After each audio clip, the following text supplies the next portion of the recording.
Hey, everybody, welcome to our next guest speaker series for MKT 355 Sports Selling and Sales.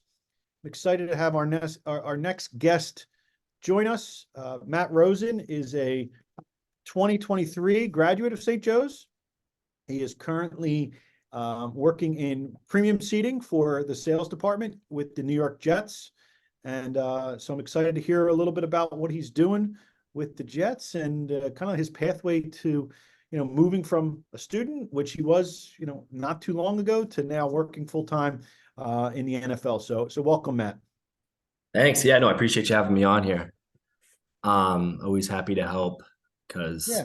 as you mentioned, I was not far off from where you guys are right now. Yeah. So So it's so interesting. I said to the students earlier in the week, I said literally, because we're in the Science Center building again this semester. Yeah. And I said, literally a year ago to this day, Matt was in your spot, getting ready to graduate, trying to figure some things out. The opportunity came and you were kind of like, I don't know if you were hesitant, but I think you were optimistic about it. And Mhm. seems like it worked out for the best. So tell the students a little bit about kind of that pathway and what you're doing now. Yeah, no, absolutely. So I mean, obviously came in to St. Joe's as sports marketing major. Didn't really start working in sports until going into my senior year. Worked as a front office intern with the Trent Thunder in South Jersey, and then essentially like had a little bit of experience in sales, didn't do a ton there, but I mean, taking Professor Lutz's class and kind of learning some of the different things, that was a easy segue just because it was right when we were applying for jobs for after graduation. And then essentially I met a St. Joe's grad, actually a friend of a friend who happened to work for the Jets premium team. He found out that I was looking to work in sports, put me in touch actually with the inside sales department because the program that I ended up doing wasn't like approved yet. So I was interviewing with them, eventually got approved. So I guess I did a good enough job to get referred to the premium team, interviewed with them, and then started in about early April. So I was remote for the first couple months while I was finishing up at St. Joe's.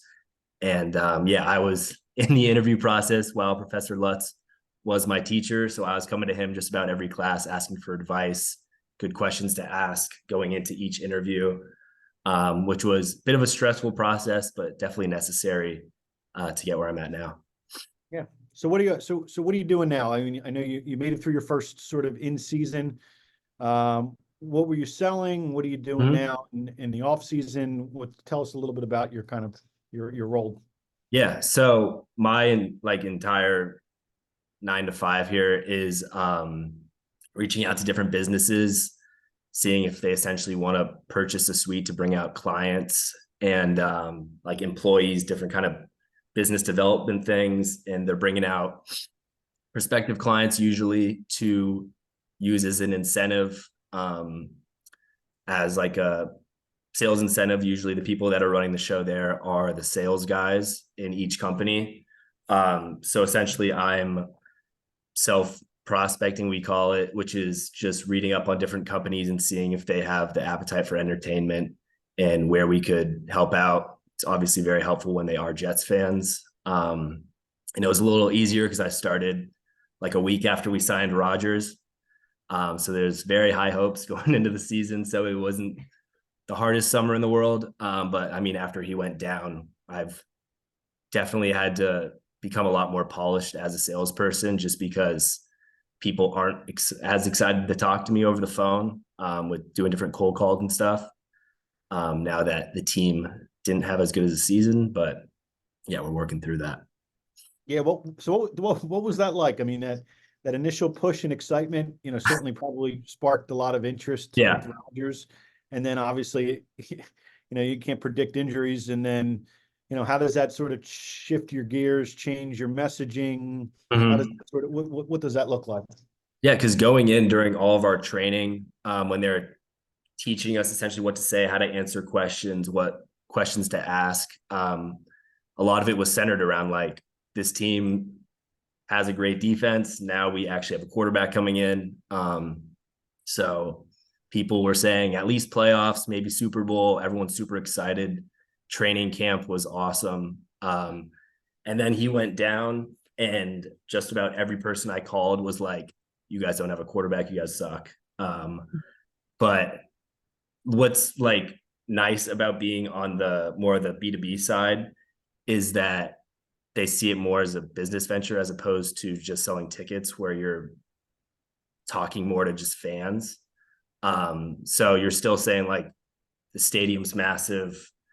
It's right, like very close to New York and everything, which is obviously like the capital of the world essentially. And yeah, so getting like, it's obviously very important getting in front of these different people. And we essentially have the avenue to do that. All right. So what, I guess tell the students a little bit about, so you understand you're probably working in prospecting with a lot of businesses. What types of products are you selling? Yeah. So in terms of like our packages, Yeah, like what I mean, what are you're selling luxury suites, club seats? Are there any other like types of like when you're talking to a business, I guess sort of what options do you have for like, somebody that wants to do a corporate outing or yeah. entertain? Yeah, so it really does depend on the size of the company and how much they do bring like clients out to different events. So there's like a full and half season partnership, which gives you access to concerts that are coming through. So Taylor Swift obviously was huge last year. And then going into this year, it's like Morgan Wallen, Luke Combs, a lot of country. And then with that, you also get access to like we have a networking platform as well, where all of our partners communicate with each other, and we have like golf tournaments, different dinners. Like we had a dinner with the D coordinator a couple weeks ago, which is actually really cool. So kind of, we like to say, giving people stuff money can't buy, and showing value outside of just football as well. And then people also just do single game rentals as well, where they're just renting out a game and bringing out usually like employee appreciation kind of day, just to celebrate either hitting a goal or just celebrating their hard work. Right. What do you, so now that you're sort of got a full season under your belt, what's sort of the I guess, what do you love about sales, and what's sort of the biggest challenge that you have? I mean, I'm sure you guys have heard this a bunch, but biggest challenge would definitely be getting told no, as well as just being on top of like your follow-ups and everything, just staying on people, because I mean, the people we're reaching out to a lot of times are extremely busy, so they might not see your first email. So staying on top of like a good prospect, where they might not see this email and then hit them again like 3-4 days later, just asking to set up some time to chat, is huge. And then what I like about it is you do kind of control your own destiny. Like to say that the hard work does yield results. So just putting as many people into your pipeline, reaching out to as many businesses as possible, is going to cast a wider net and get in front of as many people as possible. Okay. Good. All right, let's I do want to make it as interactive as possible for the students. So let's some of you may know Matt, may have had class with Matt. So what questions do you have here? Let's do it. Yeah, what do we got? Connor and then Gavin. Matt, great presentation. Thank you. I wanted to ask you, I wanted to ask you, like, do you see yourself having a career in sales, making a career of this, or do you see yourself moving to a different field or in the marketing industry? Yeah, Connor, that's a great question. I think I will probably stay in sales for a little bit, because I mean, it is means to an end here, where a lot of the people that are in some of the higher positions that honestly are making a lot of money or being very successful started where I'm at right now. So definitely like the people that stuck around and kind of waited out some of the tougher times are seeing success now. So playing the long game on that, I think I'll probably stay in sales for a little bit. Okay, Gavin? I was just wondering, okay. I was just wondering, how difficult it is to sell, for a team that's underperforming. You know, like it's no secret season that the Jets were having with injuries Yeah. and quarterback situations and all that. Yeah, I mean, it's tougher than selling like probably for the Eagles or one of the teams that are local to Philly. Just because yeah, the team obviously isn't as great, but kind of where I'm at selling B2B, it's providing value that people actually see ROI on the product that we have. Bringing out different people, like even though the team might not be great, you're still coming into a very nice box and getting FaceTime with some of the people you're trying to close in these different like business deals, which definitely goes a long way. So we're just trying to show them that there is value there. All right, the other Gavin? What's up, Matt? How are you? So I don't know if it was your first choice, but like being in sales, do you see an opportunity to move elsewhere? Like if you wanted to, like starting at sales? I mean, it does, there is room for growth in terms of moving to like different departments and stuff. Like a lot of the people that do what I do in suites, eventually move on to like sponsorship and advertising, which is essentially sales, but also finding like managerial director roles within sales is also a big part of like the room for growth that people do once they start my position. But in terms of going to like a different type of industry or getting out of sales, I'm not super well versed on that yet, but I'll let you know on that one. Thanks, Matt. You're welcome. Danny? Hey Matt, I see you post on Jets stuff on your LinkedIn all the time. How effective is that? Yeah, I mean, so part of what we like, so there's a what we call a sequence when you are putting in like a new prospect into your pipeline. So the first kind of step in that process is connecting with them on LinkedIn. So even if you connect with them on LinkedIn and then you're hitting them with emails and stuff, not necessarily like getting in front of them because people don't love to respond to emails or respond to calls, but still it's like still a great opportunity to get in front of people. And multiple times people see something on LinkedIn where it's just like us saying like, oh, like we had a great game the other night. If you are looking to entertain, it's just kind of keeping us top of mind when people aren't necessarily thinking about entertaining clients and stuff like that, which is definitely a game changer. All right. Got another question from Christian. He had to type it in, so I'm gonna read it out here for you, Matt. It's actually a pretty good question here, Christian. I like this one. All right. In such a competitive market, how do you differentiate the value proposition of premium partnerships with the Jets compared to other sports franchises? Yeah, that's a very good question. So we like the Jets are very unique in that we have a direct competitor in the Giants. So there's some teams that do 2-team deals, but like not a ton just because those deals are upwards of like $500,000. But what the Jets do differently and what I've experienced has been huge for us is we get access to all the third-party events, like I mentioned before, like the concerts and everything. And there's the hockey series that's coming in, the Flyers, Devils, and Rangers, Islanders, in about a week. And essentially, the stadium gives us access to bring out different people and show them the stadium and stuff. And that, like, a lot of other teams don't have access to that. Like, we have suites that are on hold, especially for prospects, to help them experience the suite before they actually put like usually a good chunk of money towards, like usually it's coming out of their entire marketing budget. Getting them actually in the stadium, experiencing it goes a long way. And I know we're one of the only teams that really offers that. Yeah.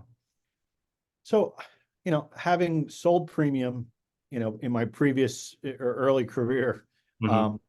I know a lot of decisions are made based on relationships. Yeah. And a lot of your success is being able to sort of build relationships with companies. What are you doing? What are you doing to do that? Besides, obviously, your cold calling and, emailing and LinkedIn. What are you doing to kind of meet people and build those like organic relationships that could then, hopefully yield some results? Yeah, no, absolutely.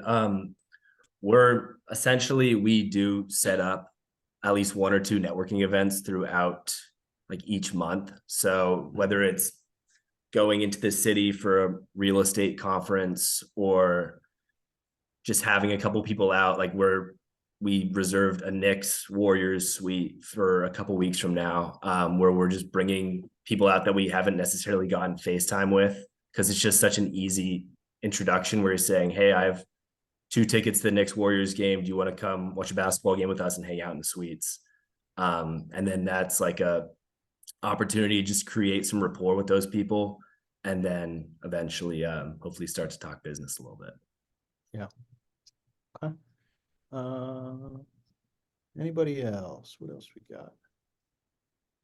Yeah, Sam. Since your direct competitor is the Giants and you both use the same stadium, is that like something you have to like work around? Do you kind of like follow the same clients that the Giants have, or do you try to differentiate on your own? I mean, we are reaching out to a lot of the same people. But I mean, it has happened before where like people are going after clients that the Giants have, or the Giants are coming after our clients and stuff like that. Which it is tough because the Giants obviously are a bit more of a brand name. I mean, they won 2 Super Bowls in the last 15 years. But I mean, organically too, throughout the stadium, like it's a huge thing switching from Giants to Jets games, like for the people that actually work in the stadium, which is pretty funny because there's like posters and everything that they have to take down and switch over to all the Jet stuff when we come into the stadium. But yeah, no, working around that's definitely tough because they are such a direct competitor. It's just we play on different days, essentially, is the only difference. Yeah. Matt, what's your I'm assuming you work most home games, if not all of them. Yeah, working every. What's your game day look like? It's nothing honestly too crazy. Usually we get in about like 3 or 4 hours early, just make sure everything looks good within the suites, all the food's out, beers and stuff, and we're just working with like our service team, ordering more stuff when the clients are kind of running through it. And then also just working within the prospecting suites, like I mentioned before, going in, like shaking someone's hand, just introducing yourself, running them through. Like sometimes we do tours on game day, but not super, just because there's so many people. It's not super common because there's so many people in the stadium. But yeah, usually it's just talking with the people that you're looking to close, as well as like playing the client retention card where you're going in and introducing yourself to the people you sold. Yeah, I always felt like game day was an area where I wasn't given like a specific responsibility. Yeah, you can kind Like of you do weren't there, like, what you know what I mean? Like you weren't in operations where you had to make sure this Yeah. is set up or this run. But I always also knew that this is the opportunity I have to, number one, continue to strengthen and build relationships with my existing customers. Yeah. But then usually in the suites and in the premium levels, they're hosting clients Mhm. that are now experiencing your product, and there could be the best prospect that you have because they're gonna go, oh wow, this was a great time. Maybe I should do this for my business. Uh-huh. No, absolutely. Yeah. No, I didn't getting know if people you to had that see sort it of. goes a long way. What's that? I say getting people to see it definitely goes a long way, just because it makes that conversation so much warmer as opposed to saying like, oh, you should come out. Right. Uh, any other questions for Matt? Yeah, we got a couple. Okay. Yeah, Xavier. Xander, sorry. Matt, I know New York is a pretty big international market. Do you just sell in the US to businesses in the US, or do you look to sell internationally at all? Typically it is in the US. I mean, we do have some international clients. It's not super typical. Or if a company is like based somewhere else, they have a presence in New York, and that's why they want to do business with us. But we have met some people. Like I met some people from England. We had some guys flying from Australia, which is always cool, because a lot of those people don't watch football either, so they were very interested on how the game was going too. Thank you. Yeah. Jack? How much do events like the draft and training camp influence how the selling goes? Yeah, no, that's a good question. I mean, just like we were saying with inviting people out to games, it's also an awesome opportunity. Like we have a draft party every year at the stadium where we're bringing in prospective clients, looking to just get in front of them, talk to them, and like strengthen that relationship. And then with training camp, it's the same kind of thing. You're bringing in people you've either sold in the past, spend some time with them and like also bringing in new people that you're looking to sell, who might be interested in the team and want to come out to the practice facility. All right, so now looking back on it again, I really think of a lot of my former students here at St. Joe's, you were very lucky that you got a really good opportunity pretty quickly. Yeah. Senior, you know what I mean? Most, and that's not to say like, you know, because look, I was in the same boat. My first job in sports was with the Eagles, so you're automatically at the top of the food chain in terms of the biggest league, the most popular sport, where some people takes them years to get that opportunity. So looking back on it now, what would you say? Like, what advice would you have for students that are looking to break into sports? And then what would you have done maybe differently, maybe earlier on while you were here at St. Joe's to keep yourself in that position to get essentially like to get lucky, to get that opportunity to work in a No, big, absolutely. I mean, I'm sure you guys have heard this a bunch, but just networking with different people that you might have like some sort of connection with, like whether you're in a fraternity, sorority, you play a sport, talking to those alumni and having a lot of conversations with people is obviously just an easier introduction. Like, hey, I play whatever, like I play lacrosse at St. Joe's, saw you're an alumni, like would love to just sit down and talk through what you do. Like you're not necessarily asking for a job. It's more just learning what they do and like their company. And then it's a very easy like ending to the call. Usually someone that has that conversation is going to say, like, my buddy is a manager here over at MSG or something like that. And he would like set up a call between you, and it just kind of snowballs to where you're making as many connections as possible and opening a pretty wide net. And yeah, getting into sports as well, like it's a very small industry.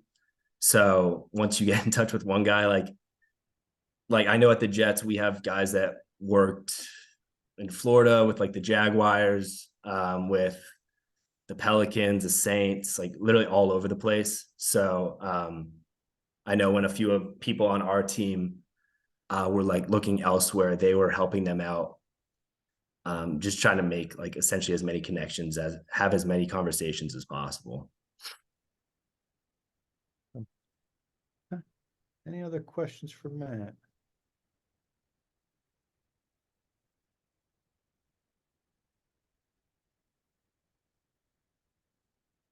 All right.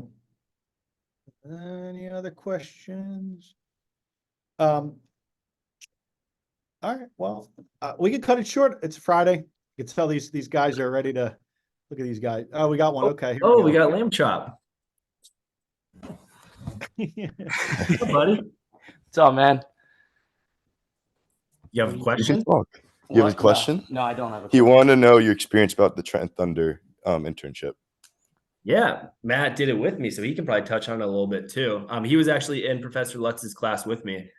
So we worked on a project together. It's a lot of fun. But Yeah, no, Matt and I worked at the Thunder, working all the baseball games. It was a great experience, just kind of experiencing those long hours, working minor league baseball. And yeah, just kind of seeing the inner workings of how one of those organizations is kind of run, because it is a smaller organization. So you have your foot in a bunch of different camps. All right, well, Matt, again, I appreciate you taking the time out of your schedule. Again, I know it's the off season, which can be the busiest time for you guys now. Just ramping things up and getting things ready for next season. But I appreciate you jumping in. It's great catching up with you. Yes. If anybody wants to get in touch with you, what's the best way to do that? I was going to say, yeah, you guys can all connect with me on LinkedIn. As Danny mentioned, you might see some of my content coming through your feed.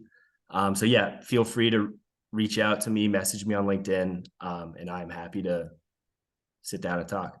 Great. All right. Well, Matt, good luck this off season. I'll be in touch. Appreciate it. Thanks again. Appreciate it. See you guys. Sounds good, guys. Have a good one. Thank you.